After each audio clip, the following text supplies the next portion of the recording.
ஈரானியர்கள் மிக தந்திரோபாயமாக போர் யுக்திகளை கையாளுகிறார்கள்.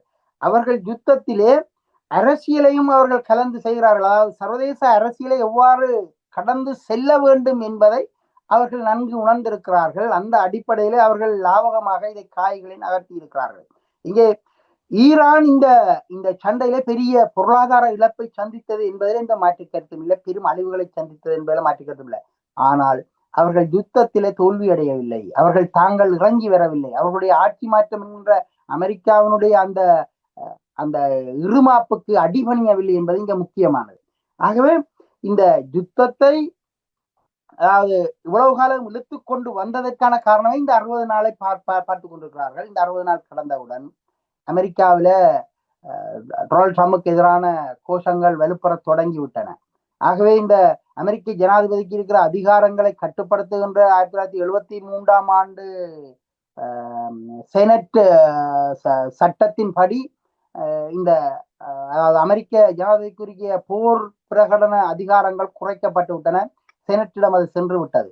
ஆகவே இந்த நிக்சன் மேற்கொண்ட அதாவது வியட்நாம் போரின் மீது இரகசியமாக லாவோஸ் மீதும் கம்போடியா மீதும் மேற்கொண்ட இராணுவ நடவடிக்கைகளும் அதனால் ஏற்பட்ட அழிவுகளும் இவர்களுடைய அதாவது செனட்டுக்கு தெரியாமல் செய்த விஷயங்களினால் அமெரிக்க ஜனாதிபதிக்கு இருந்த அதிகாரம் பிடுங்கப்பட்டது 73 ஆண்டு.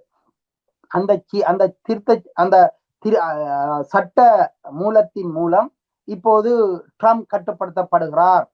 ஆனாலும் அதை மீறியும் சில வேளைகளில் சில விடயங்களில் ட்ரம்பால தொழிற்பட முடியும். பென்டகன் முடிவெடுத்தால் இது செய்ய வேண்டும் என்று அவர்கள் முடிவெடுத்தால் இந்த 10 நாளில் ஒரு 5 நாள் கூட்டலாமை தவிர வேறு எதையுமே செய்ய முடியாது.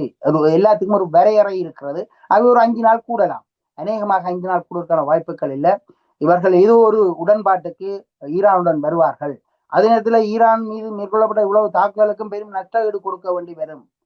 அதற்கும் அமெரிக்கா தயாராக இருக்கும், அது கொடுக்கும். ஏனென்றால் அவர்கள் அதை பற்றி இந்த மேற்குலக ஊடகங்கள் குலைக்க மாட்டார்கள். இந்த மேற்குலக ஊடகங்களை பொறுத்தளவில் ஈரானில் என்ன நடக்கிறதோ, ஈரான் அழிக்கப்பட்டது என்ற எல்லா செய்திகளும் சொல்லுவார்கள். ஈரானால் ஏதாவது நடந்தால் அதை சொல்ல மாட்டார்கள். ஏதாவது தாங்கள் விரும்பியதை செய்யக்கூடிய இந்த ஊடக மாஃபியாக்கள் தான் இப்போது இருக்கிறது உலகத்துல. இந்த மேற்குலக ஊடக மாஃபியாக்கள் ஒருவரை கெட்டவனாக்குவதற்கு பெரிய அளவு முயற்சி செய்யும். அது கடாபியா இருக்கலாம், சதாம் ஹுசைனா இருக்கலாம், எல்லோரையும் அவ்வாறு தான் செய்தார்.